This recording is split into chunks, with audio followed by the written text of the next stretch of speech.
Running is the one thing I remember when it happened. Running from my home that was never my home.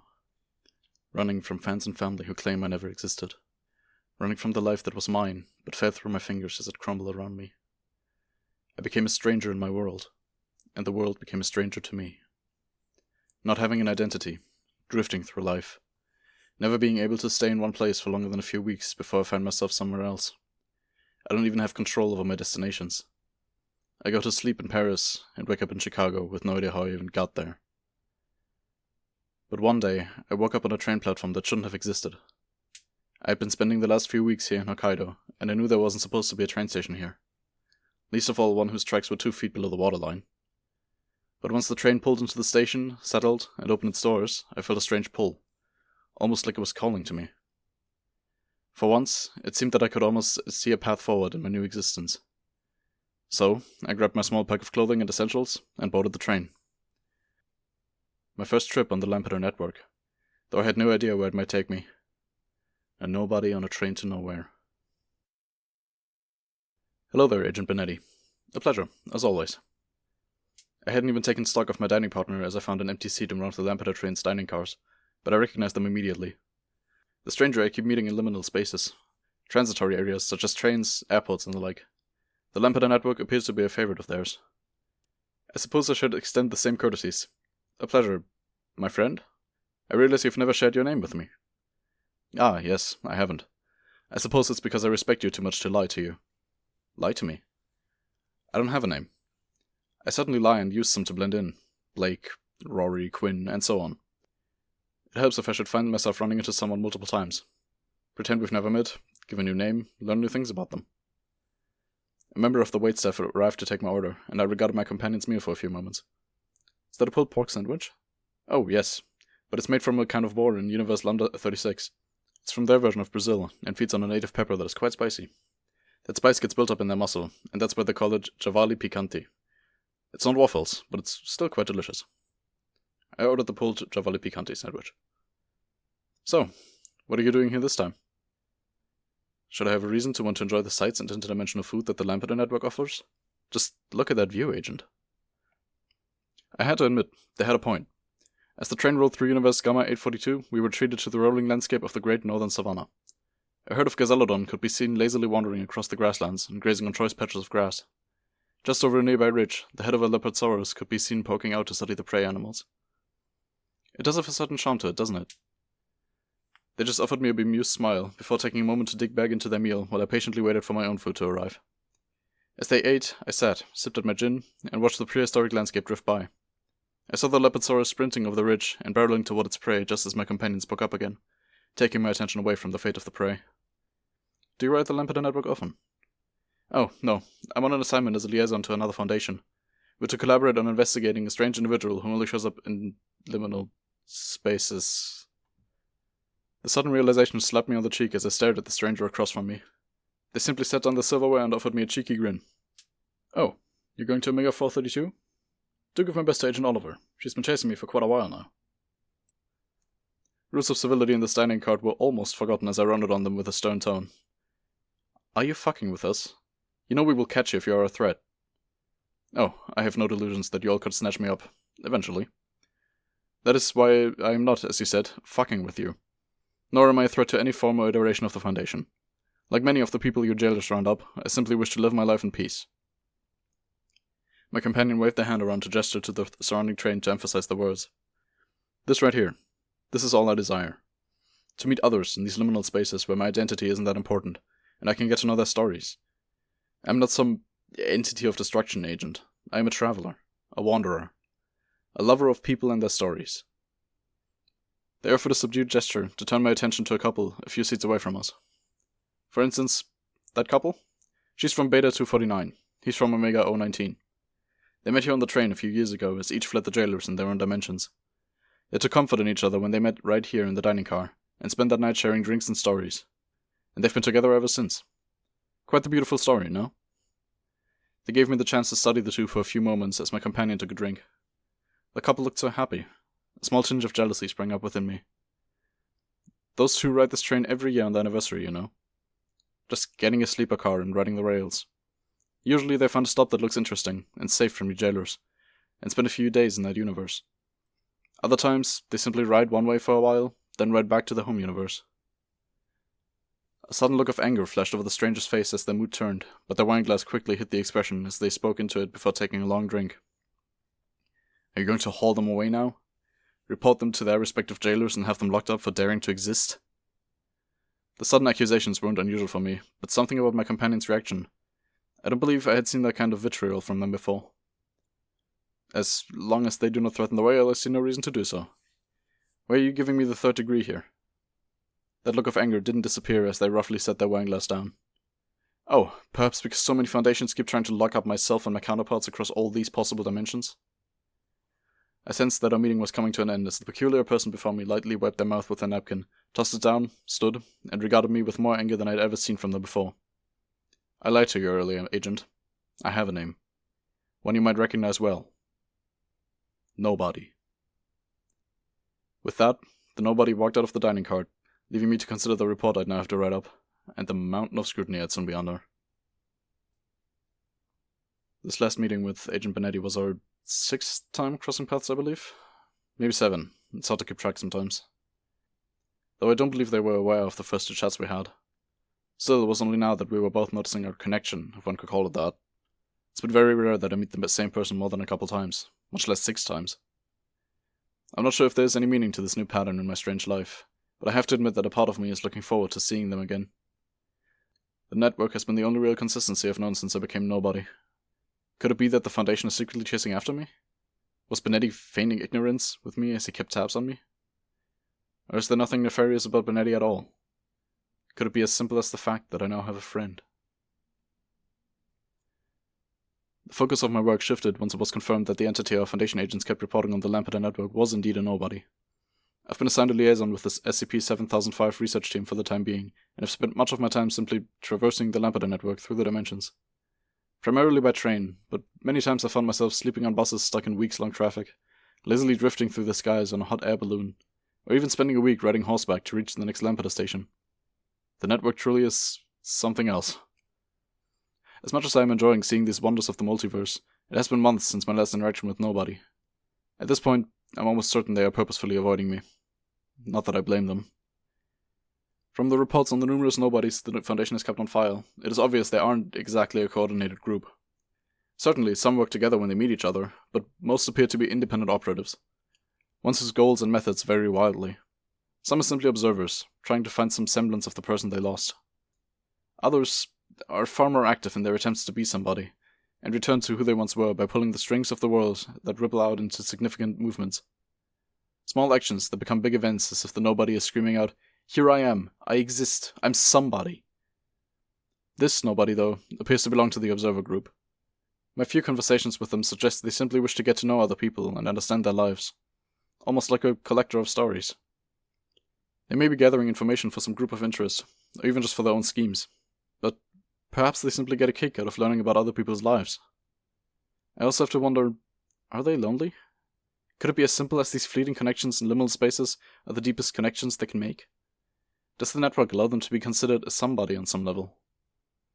Could it simply be that in these liminal spaces we all become a little more like nobody, and closer to who they are?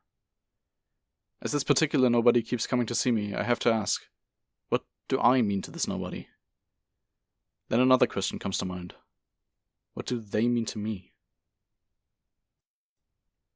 Why do I remember being nobody? Why do others remember me so well when I'm not pretending I'm someone else? Why does every attempt to be somebody always end with everything fading away? I remember my first day being nobody, and most days after, as long as I don't pretend to be somebody. I do not remember my first attempt, but I remember when it all fell apart.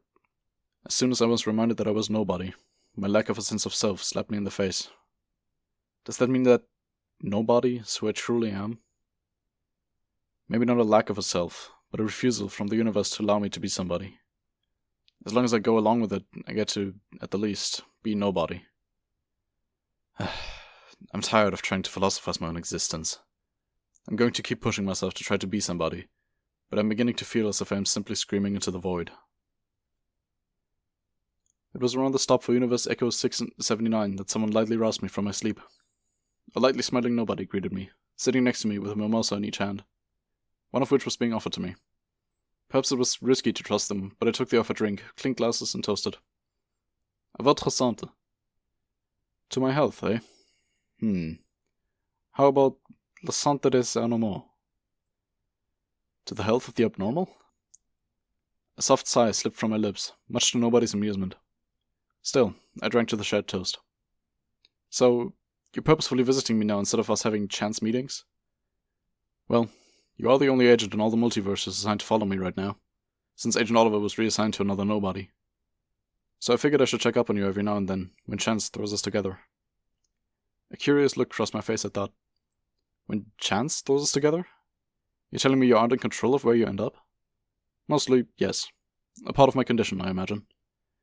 It seems I can try to force myself to stay in one place for a short while, but one day I'll wake up somewhere completely new. My next question was offered in a cautionary way, but I couldn't hide the slight concern in my tone. And what if this drifting finds you locked up in a containment cell? My drinking partner smiled and gestured wildly with their hands, nearly spilling their drink. Then I'll find myself with a new group of particular individuals I can learn from. You jailers certainly have a very peculiar perspective on what life should be for the rest of us. At any rate, I'm sure I wouldn't be staying too long. You think you can so easily break containment? Nobody laughed lightly and batted away the question as if it was the silliest thing they had heard. No, as I said, I just know that I never stay in one place for too long. Whether or not I want to. Except for here, on the network. Why? What's so special about this place? Nobody fell silent for a few moments, their eyes gazing out the window at the blazing neon lights of Universe Iota 006's Neo Los Angeles. The bustle of the Pacific mega harbor that had overtaken the entire borough of Long Beach seemed to have drawn their attention. Where are we right now, Agent? On a train? On the Lampeter network? Which is always moving. We may stop every now and then, but we keep moving. Nobody would take a moment to take a long sip on their mimosa before continuing. Do you know that only 36 people have actually ridden this entire line from Zeta 999 to Alpha 001? Half of them were members of the Lampeter family. I think I'd like to join their ranks one day. So, wait, are you suggesting that the network allows you to stay in one place? You're always moving, but you can ride the network as much as you want without wandering, or whatever causes you to just pop up in different places? Nobody stroked their chin for a few moments as they leaned back in their chair and gazed up at the ceiling in thought. Perhaps. I can't really say I understand who I am, what's happened to me, why this happened to me, or where it's taking me. Certainly, some other nobodies have theories about a predicament, but I feel like ruminating on it won't really help me. I took my turn falling quiet, and gazed out the window just as the line skipped between dimensions. The lights of Iota 006's Neo Los Angeles gave way to somewhere I was unfamiliar with. It reminded me of the Hokkaido seaside, and looked absolutely lovely to me, but nobody seemed a little disturbed by the sight. Finally, I broke the silence. Maybe this is the closest thing to a home you have? Oh, I had never considered that. Perhaps you are right. I do love wandering these corridors more than anything, and no other place feels quite so comfortable to me. Suddenly, the nobody next to me became quite animated. I knew you were a kindred soul, Agent Benetti. You would make a fine nobody. The statement had me suddenly choking on my drink, to which nobody leaned over and slapped me lightly on the back to help me regain my breath. Wait, are you saying I'm turning into a nobody? A small chuckle rumbled out of nobody as they leaned back in the seat. Oh, no. No. You would know. Trust me. The mirth drained from nobody as they slowly swirled their drink and contemplated it.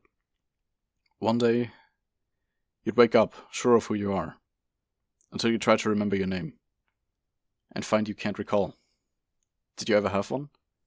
Not a single soul appears to remember you. The concept of you is falling apart even in your own head.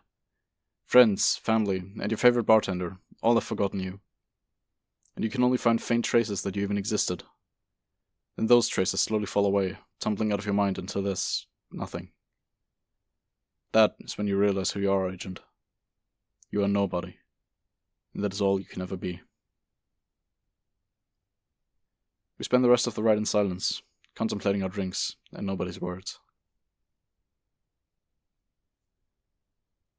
5 months in Boreal Seattle in Universe Zeta 391. The longest I've stayed in one place outside the network's plans, trains, and automobiles. I thought it all might have finally passed. I had a name, Bryn. I had friends and an apartment. I was becoming known. Becoming somebody. A wild night with my new friends ended with me returning home and passing out on my bed. When I woke up, I was in a hostel in Brussels, Germany. They kicked me out pretty quickly when I began screaming and crying in frustration. Even if I hadn't made a scene, they had no record of me staying with them. I still had my phone, so I tried calling my friends. They didn't know who I was. My landlord had never heard of me. It happened all over again. I was becoming somebody. I was cobbling together a life for myself, bit by bit, finding some semblance of a stable existence. And it was stolen once more. Not by a person or thing, but by the universe itself. Reality slapping me around and reminding me that these things are not allowed for me. Reminding me that I'm nobody. And that is all I will ever be. Agent Benetti. The usually chipper nobody stepped into my car and took the seat opposite me, much clearly on their mind. Hello, No. Bryn. Please, Agent. Please call me Bryn. Bryn surprised me by cutting me off, but I quickly recovered and tried to offer a comforting smile. Bryn, it's good to see you again. The same to you, Agent. I can't tell you how happy I am to see a familiar face. Despite Bryn's words, their gaze was cast across the tracks to the coastal waters of a version of Hokkaido I was unfamiliar with.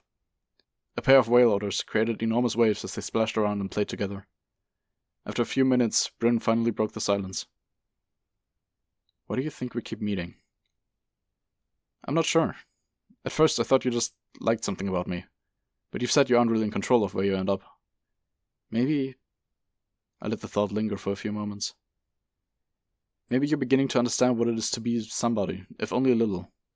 Maybe you're getting some control... Bryn suddenly cut me off. Huh. The barking laughter surprised me, particularly because it contained no joy. It rang hollow, an amusement with my optimism. I could see tears of frustration building in the corners of Bryn's eyes. I spent the last 5 months being somebody.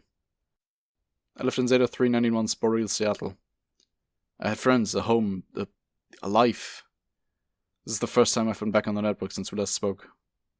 Agent, I had a name, I had a life. I could use the bits of somebody that I'd cobbled together after all this time on the network. Anger flashed over their face as they slammed their hand into the wall of the car hard enough to leave an indentation. It all fell apart again, damn it. Just like fucking always. The anger quickly melted away as Bryn nursed their injured hand and pulled their feet up to their chest. I had never seen them so vulnerable. I didn't want to press them, so I simply sat and offered my presence. Soon, the train rumbled to a stop at a station somewhere around the station I had seen similar versions of in other universes, one that was nestled in the seaside of Hokkaido, and it stirred something within Bryn. They spoke in a soft whisper, as if speaking too loudly would make it all too real. Universe, Lambda 495. Hokkaido. This is where it all first happened, Agent. This is where I first found the network and stepped onto the train. The next 5 words were spoken with so much pain and anguish in nobody's voice that it shocked me. This is my original universe. I took a few moments to admire the landscape and watched as the whale otters noticed a pod of tiger dolphins. The two sped off through the water, leaving another large wake as they playfully chased their new friends. It's beautiful. Yeah. This is the first time I've seen it since I woke up on the platform. You've never been back? A harsh, pained laughter curled out of Bryn's throat at the question. What does it hold for me? The only memories I have of this world are flashes of me stumbling around in terror as I was denied the chance to have my own life. A light ding rang out through the train to signal the doors were closing and we were soon rumbling off to the next stop. Bryn leaned her head against the window and watched the harbour slip away. All this world does is remind me of who I am and who I'll never be. I found a photograph today. It was buried deep in my bag, crumpled and forgotten. It was of me and a group of people. We had our arms around each other and were laughing. I don't know any of them, or that version of myself, but it looks like we had been friends. I rarely ever catch myself smiling that much. On the back was scribbled a small note. Bryn, I know you are reserved and nervous around others, But we all love spending time with you. Come around more often, please. With a sigh, I crumpled the photo and tossed it away. I don't know them. I don't know that place. I don't know Bryn. Despite the fact I had forgotten Bryn and those people, something inside me stirred. I retrieved the photo, uncrumpled it, and stared as tears fell that I did not understand. In a mad rush, I threw out all the contents of my bag and sifted through them. I found 4 more photos. Just how many times have I done this? The network is made up of more than a series of trains and platforms. A highway that never ends, a series of carriage rides through the forest of fox-eared assholes, a lazy balloon ride. Here, I found myself with a pair of skis strapped to my feet, waiting for the lift to take me up to the transfer station. I was too lost in my concern over my poor ability to navigate on skis that I was barely ready when the lift hit my butt and pulled me back into the seat. It was only then that I had finally took note of who had been standing next to me as the lift caught both of our butts. They kicked their feet lightly as we lifted off, a delighted grin spread over their face while they took in the scenery. Finally, they noticed me, and that grin spread even wider. Agent Benetti, so good to see you, and at one of my favorite transfer stations. Have you been to the Chi 008 Everest station before? Oh, hello there, Bryn. Nobody gave me a quizzical look. Who? It was my turn to be taken aback. They'd been so adamant that they were Bryn in our last meeting. I suppose I figured they had found a way to become somebody, if only a little. Oh, my apologies, nobody. I was thinking about someone else and accidentally said their name. No worries at all. I might have said that was my name at some point, but we both know names don't stick around for long with me. A twinge of sadness ran through me as I watched nobody happily return to admiring the landscape of Everest. They seemed blissfully unaware of how close they had become to being somebody. You haven't told me. Is this your first time here? Yes, I didn't realize quite how high up the lift would be taking us. Despite my reservations, nobody gestured wildly around the landscape, causing a lift to bounce a little more than I'd like. Ooh, but look at that view. And it's so much fun tubing down from the lift drop-off to the station. Well, I'm afraid I opted for skis. Nobody laughed brightly at my choice and motioned to the inner tube around their arm. Oh, no, not for me. I couldn't ever get past pizza, french fries and all that. I'd much rather feel the rush of my butt being mere inches from the snow as I fly down at unsafe speeds. Well, you will certainly arrive before me. My abilities on skis aren't much further than where yours are. With a grin, nobody turned and showed me their inner tube again, pointing to the handles on the sides. No worries, it has brakes. I can slow down and keep you company. Nobody's excitement was infectious, as it brought a warm smile to my lips. I'd like that. As nobody's attention shifted away from me and returned to the landscape, the smile drained from my face, and I quietly mourned the loss of Bryn. I have 7 photographs now. Each holds myself with a different group and my smiling face. On the back they all have a note to whoever I had been. Rory, Sage, Quinn, Alex, Bryn, Kai, and Remy. None of those names mean anything to me, other than reminders of sad attempts for me to claw back a life. Just like my original life, they all fell apart and slipped away from my memories, and everyone else's. Even the photos seem to be rapidly aging over time. The earliest one already appears faded nearly a century. But it couldn't have been more than a couple of years old. Guess reality doesn't even want me to be able to remember that I've tried to be something other than a nobody. But why was I holding on to them? To remind myself of my curse? To try and fight it? Or are they just sad attempts to prove I exist as something more than a nobody? Who am I trying to prove it to? Myself? Why would I need to do that? I exist right now, so why do I need to prove I existed in the past? Why should it matter so much to me to know who I had attempted to be? The only answer that comes to me now is, it doesn't matter. After all these years of being nobody, I think I'm finally coming to accept that. All these photos, these attempts to be somebody, they're just lies. Attempts to deny who I truly am. So, with a light sigh, I released the photos from my hand. The wind coming through the open air car of the train quickly picked them up. For a few moments, they danced around in front of me, as if tempting me to grab at them and vainly try to enforce my desires on reality. But I don't move. So they were simply swept outside, the physical reminders of my past attempts to be somebody, disappearing, just as the mental ones did long ago. A small smile lit up my face as I leaned back in my chair to watch the aquafarms of Row 894's version of Atlantis drift by. I finally accepted it. I am nobody. And that is all I want to be. After our last meeting, nobody appeared to have gone underground, or at least their anomalous powers kept us from seeing each other again. 3 years had gone by with not even another agent in my universe or the others we liaison with catching a hint of them. Soon, the case got put on the back burner, and I was reassigned. So it was I found myself sitting at a bar in O'Hare Airport of my home universe, Mu 842, simply waiting for a plane to take me to Dublin to hunt on some little bastard with a penchant for gutting its victims and coating its hat with their blood. Sitting in a liminal space like this, I can't help but let my mind drift back to nobody and our time together. Despite the drive of my supervisors to contain them, I'd been mulling over a thought that could have harsh consequences for me. To be a nobody is to have a life of isolation, cut off from even a stable conception of who one is. Many nobodies work in the shadows, carrying out agendas only they seem to understand. But everything I learned about this one suggests that they have no desire to act like that.